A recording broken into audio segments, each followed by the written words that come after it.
Coming to you from an undisclosed location deep in the heart of the Santa Monica Mountains, I'm your intrepid host, L.A. Marzulli, back from 2 weeks with the flu, and this is the new Acceleration Radio on KGRA.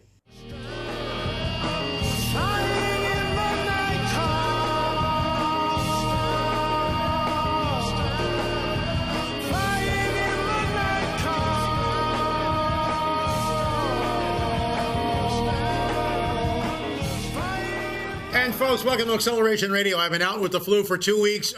You don't want to get this. People are actually dying from it. In fact, Ray Sosma, our producer here on KGRA, was telling me about someone at the UFO Congress who, I don't know this gentleman, but he passed away from the flu. It went into pneumonia. I got it and immediately centered in the lungs. Very intense stuff. I went to my doctor. He put me on a Z-Pack, which is steroids and antibiotics. Before you start writing and telling me that I shouldn't be taking Z-Packs and antibiotics, it probably saved my life because I was really sick. And I've still got some congestion in there, but I've been eating a lot of garlic, a lot of, what's the stuff that you have at Japanese restaurants? Oh, come on, what is it called?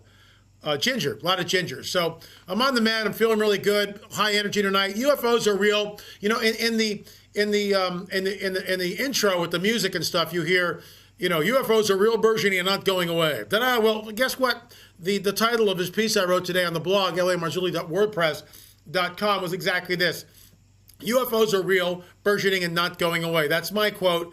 And the headline is, UFO evidence recordings reveal air traffic controls confusion at strange craft over Oregon. Before I get into this, you know, I would really like to go to UFO Congress. I mean, I'm just a warm little fuzzy bear kind of a guy. I mean, look, fuzz, little fuzzy bear. But I mean, they won't invite me there because I think they're afraid of the paradigm which I hold to. They're afraid of it. They think I'm religious. He's going to start preaching a sermon if he comes here. Well, I'm not going to do that. Okay, but I will tell you this, that in my opinion, the phenomenon is not extraterrestrial, interdimensional. And I've said this before and I'll say it again. Nobody on this planet has any idea of where we are and what this is. No one has any idea of where we are in the universe. If the universe is analogous to the United States of America, are we in Walla Walla, Michigan? Are we in Tampa, Florida? Los Angeles?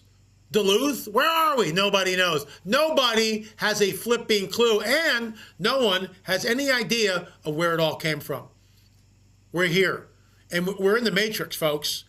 I believe we're in a holographic universe. I believe that there's other dimensions, that the supernatural is more real than the natural world.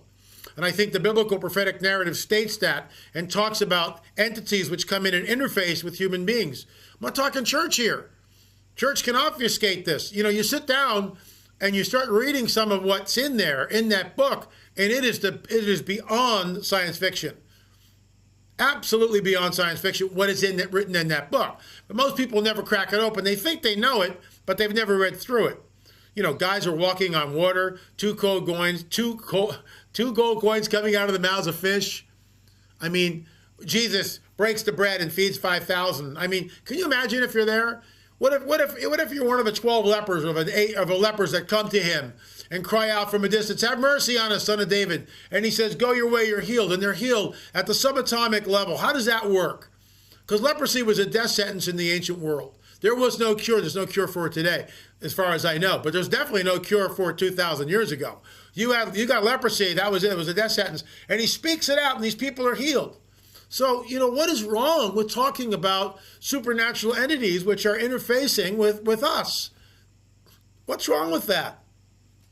What is the UFO Congress so afraid of it they can't have fuzzy L.A. Marzulli come and speak with them about the alien implants that we've taken out, the numerous witnesses I've talked to over the years, people with missing time, people who were abducted, people who were implanted, people who had contact with hybrids. Hey, I'm in the field. I'm working it, guys. I'm working it. And when I come there, I speak in a language that people can understand. I don't call them fallen angels. I call them nefarious interdimensional entities, because that's something that you guys that have a different paradigm than I do, and I salute you for that. That's fine. But when I say, nefarious interdimensional entities, oh yeah, okay, well, I'm right there with you. You come on board. If I say fallen angel, it goes click, the switch goes immediately off. See the way that works? It's all semantics. But if I say nefarious interdimensional entity, whoa, people will listen. But I digress. The unidentified flying object was first detected tearing through the air above Northern California by radar stations in Oakland. It was 4:30 p.m. It was unexpected. It was traveling very fast at 37,000 feet. It wasn't supposed to be there. At this point, the recordings reveal the U.S. military was also aware of the strange aircraft. Air traffic controllers were told the Air Force was examining the radar track. Then, the unknown flying object did something potentially dangerous. It took a sudden turn into a crowded stream of commercial airliners. There, it disappeared from radar, but not from sight. Startled commercial pilots began calling in reports. Concerned and confused for the next 30 minutes, pilots and controllers tried to make sense of what was going on. Okay, here's the deal. Here's my commentary. After reading the article I linked to above, it's almost impossible to say what was actually seen and reported on. However, my takeaway is this article is more of the ongoing soft disclosure that started back in December of 2017 when our government admitted that Area 51 existed. Remember, folks, up until December, Area 51 does not exist. And that was it. I mean, that's what it was. Area 51 does not exist. Officially, it does not exist. Thank you very much. But they said, well, Area 51 existed. Well, gee, I've been there several times, and Area 51 does exist. And then the government agency, Harry Reid, comes up, and you've heard me talk about this before, but review is always good for those of you who are watching for the first time. And I hope there's a lot of you. But Harry Reid came on the record and stated that our government is studying UFOs. And as I've stated before, what does that mean, Harry? And I'm screaming at the interviewer, ask the question! Ask the question! He never asked the question. And the question is this, Harry, how is our government studying UFOs? Are they looking at black and white photos from the 50s? Are they talking to contactees? Are they examining wreckage from down UFOs? I mean, just how are they back engineering craft and propulsion systems like Corso, Philip Corso in his book seems to think is going on? I don't know. I don't know. And my film, in their own words, UFOs are real. We sat down, and you've heard me talk about this before. I keep saying that, but you know, it's review. Because I got to say it over and over and over again, and maybe it starts to sink in. We sat down with two people who knew this guy, Colonel Hill. Colonel Hill was OSS, which was the forerunner of the CIA. They sat down with Colonel Hill and asked him one day. They knew this guy, end of life type thing. They were in there. They got to know this guy for 2 years, and so you know, buddy, and they're like helping him with end of life situations and dismantle his estate and take the money and all that stuff that they do at end of life situations. And they got to know him very well. And so Carolyn Ranskin, which was the woman that we have on film, said, what about Roswell? And this guy, Colonel Hill, looks down like this, and he picks his head back up, and he says, what about it? And Carolyn asked him, well, was it a weather balloon? And he hung his head down again, and he let out a deep sigh, as if he was wrestling. Her husband, Jim, says it was like he was wrestling with something, and he finally just said, what the heck? And he came out and said, no, it wasn't a weather balloon. Now, there was a film recently released, Alien Intrusions. I went and saw it. Kudos to those guys. 2 thumbs up for their work. But in my work, what we've discovered is that Roswell was not a weather balloon. At least that's the paradigm I'm going to hold on to.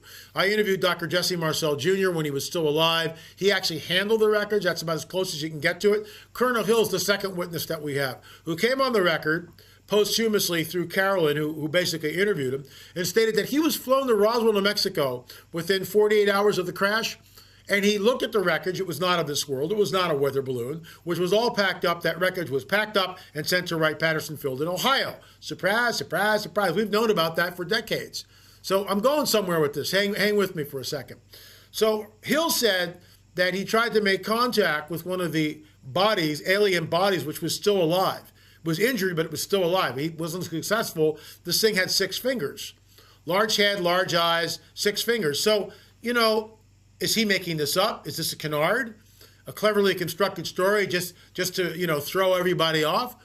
Or is this a end-of-life confession because he died within 60 days after he told Carolyn and Jim the story? I think Roswell was real. I really do. And so the question that this interviewer should have asked Harry Reid is, what are you guys studying? What is this secret government program to study UFOs? what is this really about? And then, of course, at the end of 2017 last year, they tried out this former pilot, Fravor, F-R-A-V-O-R, I think, Fravor, and he goes on record on Fox News, on Tucker Carlson, stating that what he saw was not of this world. So Tucker Carlson, you remember, he's being fed all this from his producers. He's interviewing this guy. It's live TV, even though it might be pre-recorded, but it's, you know, it's up there. And he goes, I think this is a really big story. I can't believe we're not talking more about it. Bully for you, Tucker. Bully for you, Tucker. He gets it. We should be talking a lot more about it. So let me get back into the blog. Disclosure is an ongoing event, and it makes me wonder when the other shoe will drop. This is what I mean by this. Most of us know, especially that watch KGRA, know what happened in Roswell in 1947. And, you know, this has been obfuscated by the government over and over and over again, including the last film by Alien Intrusion, which stated unequivocally that it was a weather balloon. I think that's a great piece of disinformation. Whether or not it's intentional or not, I have no way of knowing. Maybe they truly believe it was a weather balloon. I'm assuming they do believe it was a weather balloon, but I don't believe it was a weather balloon. And all my research points to the fact that something came down there on 1947 in New Mexico, and it was not a weather balloon. Philip Corso writes about it. Again, we've got Colonel Hill that talks about it. My interview with Dr. Jesse Marcel Jr. The guy handled the wreckage. His father was ridiculed. His family was in disgrace for decades. For decades, until Stanton Friedman basically broke the story open. He's the guy that put Roswell back on the map. Deathbed confession from Jesse Marcel Sr. And he never wavered from his story. Never wavered from his story. What came down in that field at Mac Brazil's ranch in the summer of 1947, around July 4th, July 5th, 1947, was not a weather balloon. It was some kind of a craft. In my opinion, an interdimensional craft. And I'll go out on a limb here. Whether or not it was deliberately crashed or not, I have no way of knowing.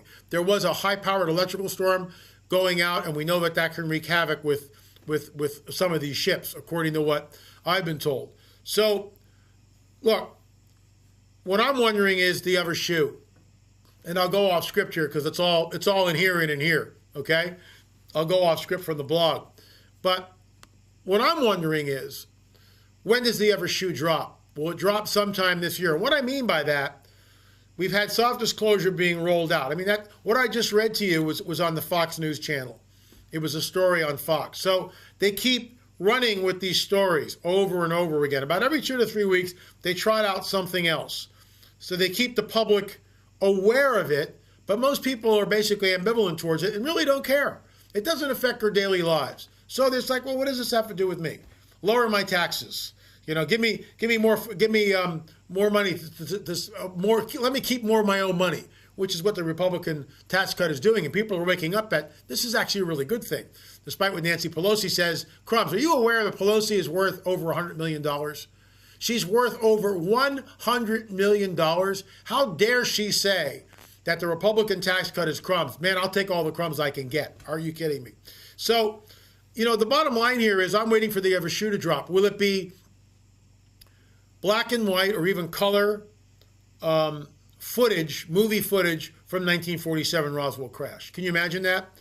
And, you know, someone comes out and they're showing the film, they're showing a clip, maybe not the whole thing, but they're showing basically the debris field. They're showing the wreckage. Maybe they're holding an I-beam. Maybe they're showing how the metal crumples up and then unfolds again. I don't know what it will be. But the other shoe will drop. When that happens, it's going to be like this. Blip, and then basically flatline. No one will do anything. You know why? Because we've been so desensitized over year after year after year with all the sci-fi movies, with all the movies, that people have trouble discerning between reality and what is fantasy. You know, I'm going to segue in here. The shooter last week was hearing voices in his head. Was this guy on pharmaceutical meds for depression? You know, all that is like under the radar. So meanwhile, what does the left do? Immediately they go into gun control. We got to get rid of the AR-15s. I get it. After all these shootings, it's immediately politicized, and it's always an attempt to, because what the liberals really want is to completely do away with the Second Amendment. That's what they really want. I was in the chiropractor's office today, and the chiropractor brought this open. I was there, so we got the chiropractor, we've got 2 women in there, and me. And he brings this thing. He goes, I hope I'm not offending anybody. And I go, well, you're not offending anybody, but I write blogs about this stuff, and I'm on radio talk shows talking about it constantly. Look, folks, we have turned a corner in America, okay? How many people have not had someone in rehab? You go back when I was a kid, let's go back 50 years ago when I was 17. That was the start of a drug culture. But before that, no one knew what drugs were. A very small minority of people knew what marijuana. You know, heroin addicts were it was low. The numbers are very low. Now you've got, the suicide rate, overdose rate for heroin and drugs is through the roof. The opioid addiction is through the roof. We are in a different America. When I was 17, I did not know what the word jihad was. Now we all know what it is. So desperate times basically call for desperate measures. And the desperate measure is not rounding up all the guns like they did in Australia. That'll never happen in this country. Or abolishing the Second Amendment. You're not doing that. And the reason why, look, what happens if let me just move into another column here. There is a deep state. 9/11 was controlled demolition. Now, that's another can of worms. If it was controlled demolition, it begs the question, who controlled it and who set it up? 9/11 changed the very fabric of our country. It set about the Patriot Act. It put TSA in every single airport in the United States. It creates illegal search and seizures because, quite frankly, when you take my bag and you open it, that's illegal search and seizure. You have no probable cause to do that. Why isn't the scan enough? Oh no, we need just a random search of your belongings, Mr. Marzulli. We have to pat you down like a criminal here just to make sure you're not carrying a bomb. I mean, are you kidding me? 16 years in Afghanistan, the longest running war in American history, with $1 trillion opium harvest every year. Where does that money go to? See what I'm talking about? There is a Hegelian dialectic. There is a deep state. There is a new world order out of chaos order. They are creating the chaos. If 9/11 was an inside job, then where do we point the fingers? The deep state? If J. Edgar Hoover, according to the JFK documents which have just been released, if J. Edgar Hoover says in a document that, no, we're just gonna focus the American people on Oswald, we don't want to confuse the American people, Oswald's the lone shooter, let's not confuse them with anything else. Are you kidding me? Can you imagine if that letter, that cable or whatever it was, had gone out in the newspapers in 1963, 1964? The American people would have pushed back like crazy. But see, they wait 70 years, or not 70 years, but they wait decades. And then they release the thing. Nobody cares. There's a few blips on the radar. A few people are awake, myself, some of you who are watching this, but most people don't care. So you've got the deep state out of chaos order. Are they creating the chaos? I don't know. Where did this guy, this Cruz guy, he's hearing voices in his head. Is that MK Ultra? Was he switched on? Is that demonic voices because he's opened himself up through the pharmakeia, through the drug world? I don't know. All I know is we're never allowed to talk to any of these people. Like the Batman shooter. Obviously, when you look at his eyes, when he's arrested, he's completely out of it. Completely out of it. And then when you see him in the courtroom, it's like 2 different people. So he's away in a federal penitentiary for the rest of his life. And, Cruz as a public defender, he's probably going to, I think he already actually has pleaded guilty. And now what? Where does this go? And so you get these women, one of which agreed with me. The other one was immediately started getting emotive. She immediately got her danger up and started to, raise her voice and argue. And I'm just sitting here going, why can't we just talk about this in a civil way?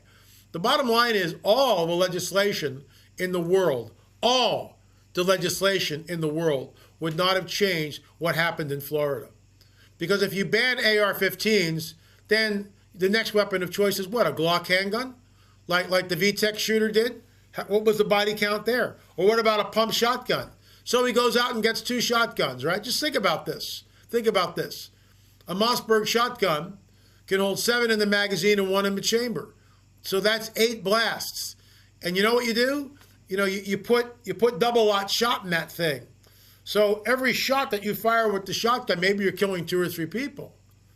So what are we going to do, ban shotguns now? See where I'm going with this? And when you actually look at the statistics, more people are killed by knives in America than they are by guns, by these type of AR-15 type assault rifles. It's just nonsense. The facts, legislating this is not going to change anything. And oh, by the way, I'm sure YouTube will immediately demonetize this because it's not user-friendly, which is why we have Jingos, because we have a sponsor. And for those of you who don't want to listen to the ad, tough beans, change the channel and go somewhere else. Jingo supports us because the weasels on YouTube will cancel or demonetize us because we're talking about controversial subjects, LA. It's just amazing. So, look, gun control will never, ever in a million years stop this, ever. And Hollywood needs to look at the type of films that they put out year after year after year, where the body count is so egregiously through the roof that you can't keep track of how many people are killed. Watch The Matrix. Watch one of Arnold's movies. The body count is through the roof. What are we to think of that? What are we to think of that? So, all I can tell you, folks, is that drastic measures or drastic times call for drastic measures. So here's my solution to the gun control problem. You've got a lot of ex-military. You've got a lot of ex-police. You have to station them in the school. And then every single teacher who wants to teach takes a gun course, a gun safety course. They are armed with a sidearm. They've got to go into it for a review class once a year. And you know what happens, folks? When all the teachers are armed, people think twice about going into a zone where people are armed and they can actually shoot back. But the school in Florida was a no-gun zone, no guns there, from what I understand, and that's a soft target. And that's what the jihadis go after, and that's what the crazy people with AR-15s or shotguns or Glocks or baseball bats or knives, like a nutcase in China killed 28 people with a knife. So what are we going to do, outlaw knives now? Or baseball bats? What about people who are suffocated by pillows? We're going to outlaw pillows in this country? Gee, I guess Mike Lindell's going to be really upset about that. He's got a great pillow, by the way. My wife has one. So look, folks, legislation would never have stopped this. Never have stopped it. But I want to go into something here, and before I do, Hungarian leader, this is the president in Hungary, has basically stated that the only hope that Europe has is a revival of Christianity. Why? Because Islam has crept into the European continent, and Islam seeks to dominate. Never forget that. Never. That's why there are no-go zones in England and France and Germany. No-go zones. You can't go there. And that's soon to happen here. It's actually already happened in Dearborn, Michigan. This is the one Jingo's commercial I'm going to read tonight because this is amazing. It's from Stephanie Morton, one day ago on my YouTube channel, and she writes this: I bought the Jingos. I got the Jingos. I use the Jingos. I love the Jingos. It really does work. Need I say more? I bought it. I used it. I love it. Jingos really works. Folks, go to buyjingos.com, www.buyjingos.com. And by the way, folks, you can get the gallon container of Jingos now, so you can buy the sprayer, and then when you need to refill it, this is what you use. So that's a real testimony. And tonight, as you can see in the background, we're going to be talking at the other side of the break. I'm bringing on Manlo Gonzalez, who's our archaeologist, who's been with us a number of years, who basically gave the DNA report at the press conference 2 weeks ago. We're kind of getting back up to speed. We are going to be revealing some of that DNA evidence. We've got a book out. We've got the entire press conference, which is almost 3 hours long. And I would ask you to patronize what we do. And I'm not ashamed to ask for that. It took us a lot of money to get to this point, and hundreds of hours. A workman is entitled to his wages. And for those of you who think it should all be free, how about we come over to your house for dinner tomorrow night and you can feed all of us? Because we all like free food, right? Nothing is free in this world. If you want something that's free, go down to Venezuela and look at what free stuff gets you. The entire economy is an absolute free fall. It's a wreck. I'm a workman. I work hundreds of hours and I work really hard. Thank you for supporting us. Keep it right here on KGRA. We'll see you on the other side of the break. You're listening to the new Acceleration Radio. By jingoes, it's amazingly fresh and clean out here in beautiful New Zealand. G'day America, I'm Tarby, and I want to tell you about my new ultimate stain and odour remover, Jingos. My Jingos gunk gobblers will tackle stubborn organic stains and eliminate nasty stinking odours at the same time. Jingos effectively removes those little accidents like wine, coffee, dirt, blood, grass, even pet stains, and odours like fish, garlic, even skunk. Jingos is environmentally friendly, safe for use on fabrics, carpet, upholstery, and it works great as a laundry pre-soak on the worst pet or people accidents. Come on America, what are you waiting for? Just go online and order your Jingos for $12.95 and get a 4-ounce travel pack free. Crikey, pay $19.95 and I'll double your order. That's 2 large Jingos and 2 travel packs for just $19.95. Blasted seagulls, where's my Jingos? And we're back, ladies and gentlemen. I'm your intrepid host, L.A. Marzulli. Welcome to the new Acceleration Radio right here on KGRA and also on YouTube. You know, that little subscribe button there. We're up over 75,000 subscribers. Thanks for clicking that little red button. We really appreciate it. We're trying to get the word out. Tell a friend. Behind me, as you can see on the monitor, my good friend Mondo Gonzalez. Mondo is an archaeologist. He's also a pastor. Don't hold that against him. I'm also a pastor, too. Woo! Careful, KGRAers. You might, I promise we won't get religious on you tonight. I promise, okay? But Mondo's a pastor, and so am I. And, you know, we love Jesus. He's really amazing, and we think he's coming back soon. But I completely digress. Mondo is an archaeologist, and he's got a master's degree in archaeology. Mondo was the man that contacted me several years ago when I put an ad up on the blog asking for an archaeologist that might be able to help us get the paperwork done specifically for the DNA testing. Mondo spent a lot of time, and the paperwork is it's detailed, it's lengthy, it's a process. It took us years to get that. Mondo, welcome to Acceleration Radio. Tell us about the process before we get into the actual DNA results. What was it like? What did you have to go through? Well, first of all, the challenge that we had was just finding a local archaeologist down there in Peru that would take an interest in what we were doing. And you and I, as we talked, we were surprised that for the most part, there's not a lot of interest in finding the background and the history, the genetic history of these skulls. So that was the first stage. And then simply just trying to dot our I's with all the expectations of the Ministry of Culture that they wanted from us. So we had to present it full background, what our phases were, what our hypotheses were, some of the history, of course, of the digging and the excavations that have gone on already down there. So back and forth. Again, as you know, government is no different around the world. They wanted it very thorough, which we eventually accomplished, and they accepted it. And how long did that take? How long did the actual process take for us to do that before we actually had written permission to come down? Oh, man. Well, I started the work in July of 2014, and I think we finally got permission around July, August, I think, of 2016. So it's 2 full years. Yeah, 2 full years. And I'll never forget, we got a letter from Ruben, an email from Ruben, the archaeologist down at the Inca Museum, giving us this window. Remember that? Like a 4 or 5 week window to come down. And it's like, oh, we're just all going to drop everything. But we did. And the team was yourself, Chase Klotsky, our forensic field investigator.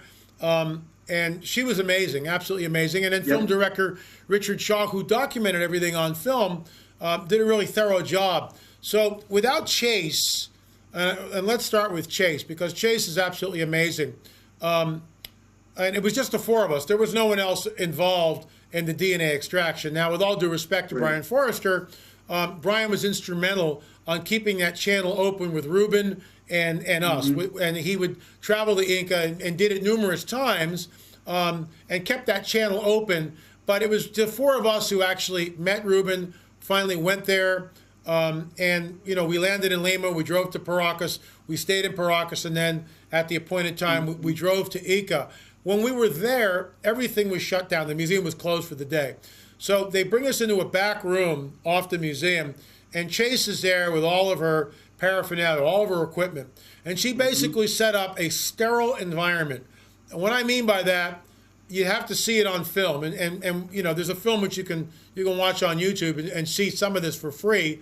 It's there. But also in the book that we have, basically on the DNA, Chase goes very, very detailed information of what happened. So she creates this sterile environment for us. And you and I are in our full lab suits. Tell us about the lab suits that you and I are dressed in, and then how we actually went into the room where Chase had prepared everything. Give us sort of an overview there. Well, a little bit of background too. I want to give credit to the Paleo Lab in Ontario, Canada, because we had already spent some time doing some extractions in Oregon a couple different times, and so again, in our desire to be fully contamination free, if that's not even possible, the best as we could, we talked to them. They sent us all the suits. They gave us what they can do in the lab. Now, granted, as an archaeologist, when you're out in the field, there's no way that when you're in a dirt pit and you have a skeleton and you want to keep it in situ in the ground, and you're going to do some extractions, that's not a sterile environment either. So you do the best you can with the environment you have. So that's a little bit of background. So that when we went in there, we're walking into this vacant room at a museum. We had everything out of there. Chase went in there, sterilized everything, bleach, water. I mean, all the different things that she used to sterilize that we brought, all the stuff that we brought was all sterile. Suits, multiple suits, and everything else to get started. So again, we go in there, we're garbed to the hilt. As people maybe or may not know, you and I, as well as Richard, gave our DNA for comparisons to make sure there's no contamination. What we did is we would go in there, and we would take the extraction, and we would put it in the vial. We would close the vial up, seal it from our end, and then we'd hand it to Chase, who would then do all the record keeping and everything from beginning to end. So, there was no room for. We did the best that we could. I mean, even between skulls, you and I would go out and change our garments head to toe because, again, we had been, there's always stuff on the internet. We had been accused of not following proper procedures. But, again, there's lots of books out there. You talk to the lab. And as you know, after we were done, we got complimented by both labs. That's correct. For the efforts that we put in to keep it contamination-free as much as possible. And all I remember, a lot of details. They brought out all these skulls in boxes, and I mean these things have been jostled around. Certainly, contamination is a possibility. And sure. And our retort to that is the way we went into these artifacts. We had a whole slew of Dremel bits, Dremel tools, and so we would go in and clean the surface of the artifact, the surface of a skull, usually on the underside of the skull, so not to jeopardize its look or its integrity, its external integrity. So we're turning a skull upside down, usually around the foramen magnum, but sometimes the upper jaw in that area, the mandible, and we would clean a section of the skull and then go in and get fresh powder. And as that fresh powder would fall, that's what we would collect and put in the vial. So after that, and we would take multiple samples. That's when we would go outside the room, completely take off all of our lab suits, everything, and then blow each other off with compressed air, don new lab suits, go back in, and take another round of DNA samples from another skull. How many samples or how many skulls did we actually test at Ica? We actually tested 8. They gave us 9, but there was one of the skulls, number 6. We decided we didn't want to test that one. So out of 9 skulls, we tested 8. And then how many at the Paracas Museum did we test? I know we had 18 altogether, but there was about 4 or 5 plus the 8. That makes 13. So we had about 5 or 6 there at the museum. And I just want to take a moment and thank, all this is really based on the work of Senior Juan Navarro, who actually was the curator of the Paracas History Museum. And when Brian sort of discovered this and came under Senior Juan's wing, I think it's safe to say that, and sort of he was his mentor for a period of time. Senior Juan is no longer with us, but the museum is still there, and Mondo and I will be going down towards the end of July. We'll be leading a tour in Paracas, in Ica, in Lima, and then we'll shoot up into Cusco, the Sacred Valley, Ollantaytambo, and of course Machu Picchu. More about that in the coming days ahead, maybe even by this weekend. So let's get back into the DNA extraction. So how many samples did we actually take, and how many were processed? So we had 58 samples altogether that were processed. Of those, we had 27 that came back with sufficient amount of a haplogroup DNA to define a haplogroup. So you can see even there, I mean, out of 58, we were only able to obtain 27 from 18 different skulls. And we took multiple samples from those skulls. But as you know, the challenge is that a lot of the DNA, 30 some of the samples, 31 of them, were just too degraded. But of the 27, which represented 18 skulls, we were able to define several, I mean, all the haplogroups for those 18. But we sent them to the two different labs, and it was nice when we had corroboration, especially between the two labs. That was very impressive. That why don't you tell us about, and I know people are chomping at the bit, and I've been kind of, leeching this out, but I think it's time, to talk about the DNA. And again, if you want more detailed information, get the DVD because it's almost 3 hours long, and of course the book, a lot of detailed information. But let's sort of spill the beans here because I think it's time.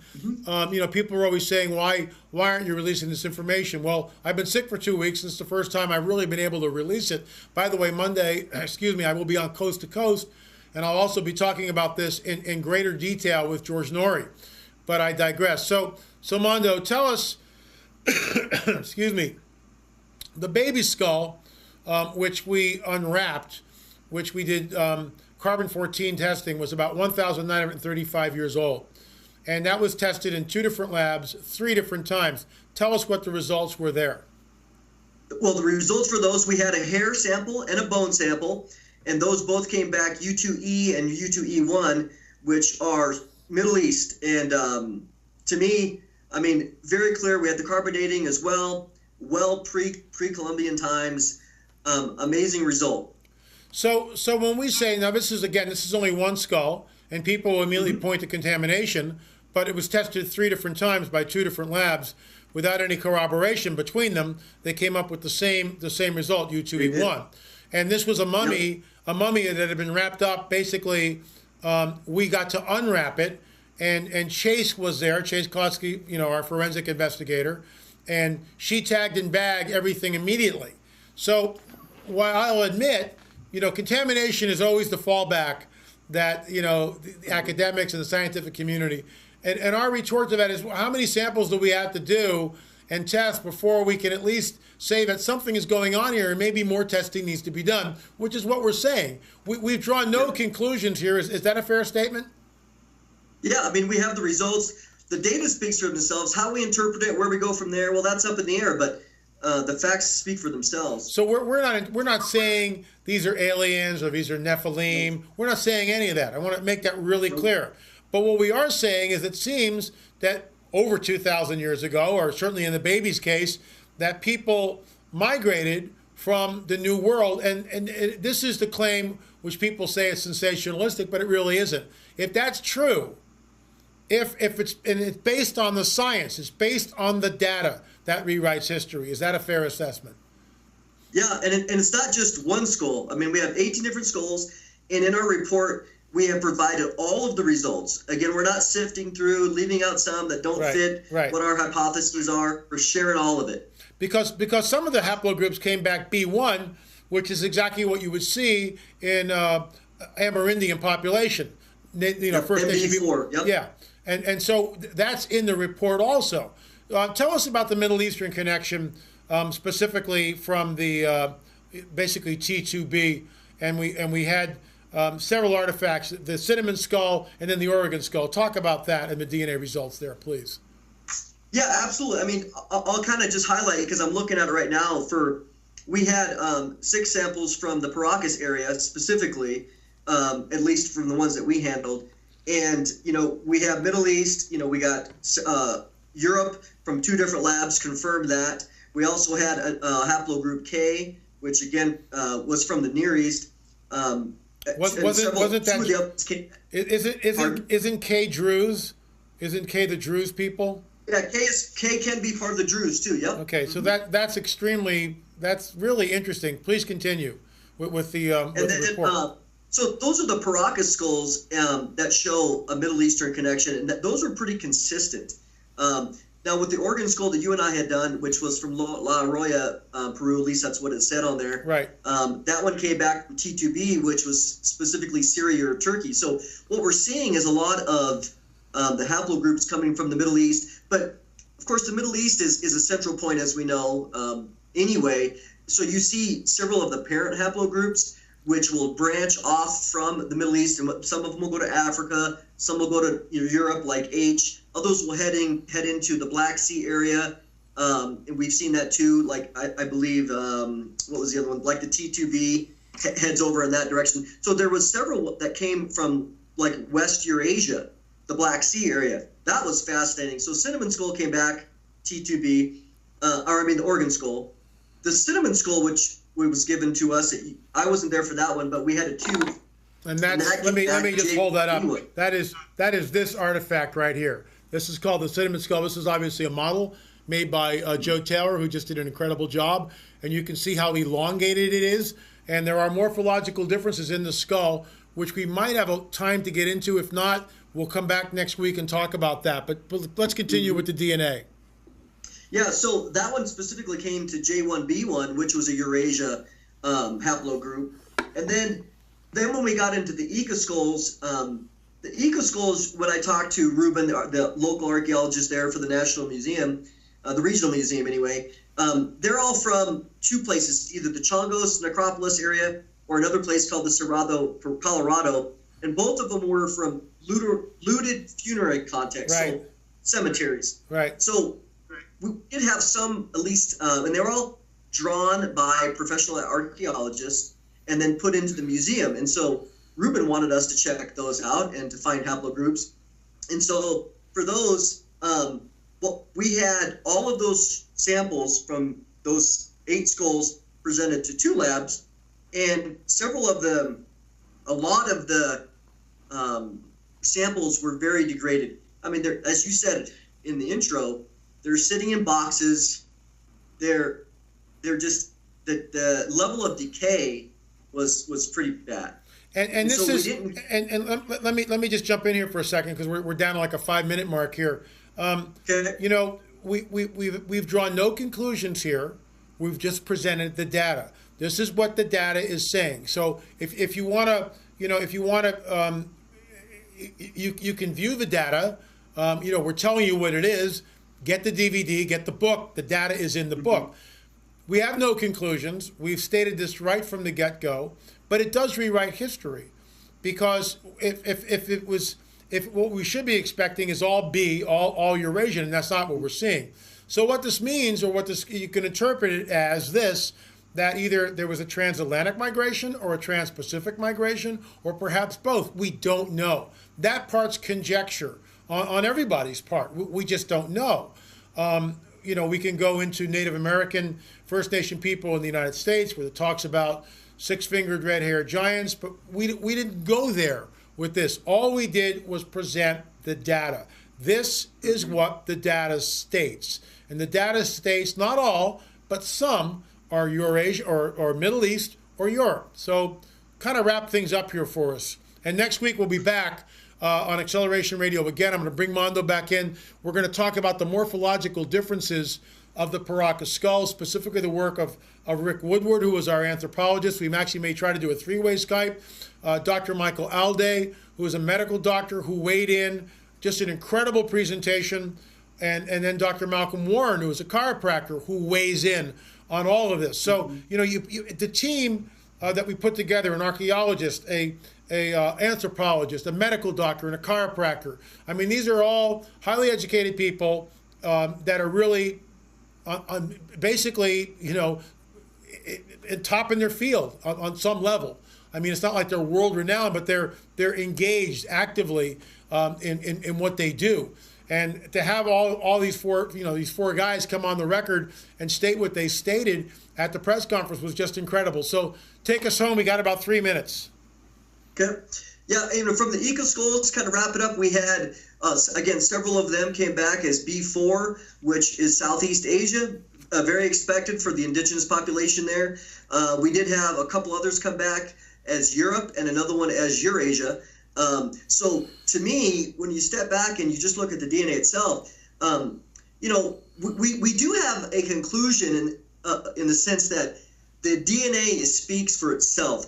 That we aren't saying that this is speculative report or a speculative analysis. Right. This is exactly what the DNA showed. So that is very much a conclusion. Now, again, how they got there, well, we don't know. Who knows? We don't know that. We don't know. Mm-hmm. And we may never know. I mean, we just unless we can go to a tomb at Changos or wherever and find maybe writing, which so far no one has ever found. That would be very telling, but we don't know. So it's speculation at this point. But it seems like there seems to have been. I think it's fair to say that there was a migration thousands of years ago from the Middle East and Europe to the New World. Whether it's from the Atlantic or the Pacific, we have no idea. We know that Thor Heyerdahl proved, and I opened up my presentation at the press conference, showing that you can build a reed boat, a papyrus boat, and basically sail across the Atlantic, and you wind up in the island of Barbados, which of course is the New World, without a compass, just by rolling up your sail. So he proved in modernity that it could be done. And again, Mondo and I both want to stress, and Mondo's putting his archaeological degree on the line, his expertise on the line. He's not interpreting the data. He's just telling us and telling all of us here what the data says. This is what the DNA came back from the lab. We have the reports. Some of the reports, are the reports in the book? Did we include some of the reports in the book? No, we didn't include the reports in the book, but I will say this, that, out of 58 samples, what's seen in the book is the 27 results. Right. And I'll just say again, some of it was degraded, but also want to say that I did not include in the report anything that was half reported, or the DNA was really degraded to such a degree that they weren't sure. I eliminated all those. That's why you go from 58 to 27. So the results that we have are solid. There's nothing half in there at all. Right, and that's why, I mean, look, I know people are skeptical out there. I totally get it, and it's good to be skeptical. But here's the data. So don't argue with, ad hominem attacks. Look at the data. The thing speaks for itself. Folks, that's all the time we have for. I'm your intrepid host, L.A. Marzulli. Thank you, Mondo. We'll bring Mondo back again right here on KGRA Acceleration Radio next week, and we'll be talking about the morphological, the structural differences in these very enigmatic Paracas skulls, which, in our opinion, separate them from Homo sapiens sapien. I don't think that's too far of a stretch. Thanks for keeping it right here. Remember, folks, we'll see you on the air or in the air. Thanks for watching.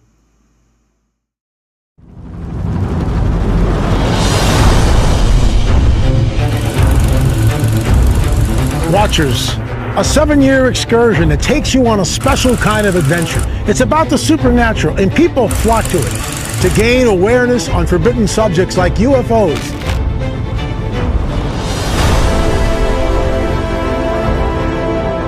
The Shroud of Turin, the Torah Codes, alien implants,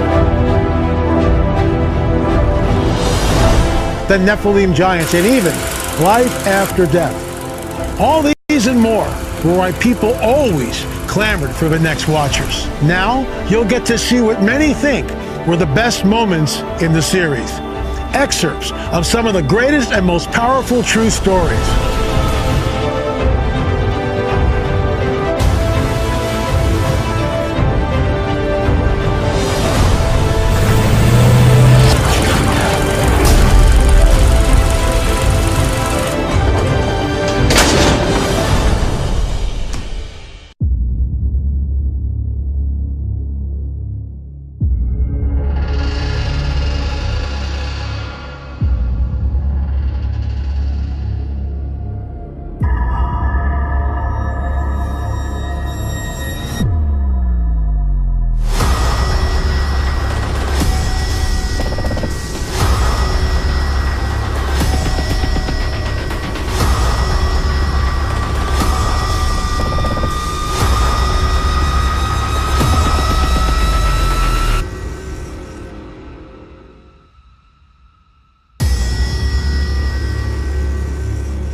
I know that Jingles worked on stains because it has gotten blood onto my son's shirt, but would have never thought it would get the fish smell out of the dog and the carpet. Thank you for being a great stain and smell remover. What are you waiting for, America? Go to buyjingos.com today.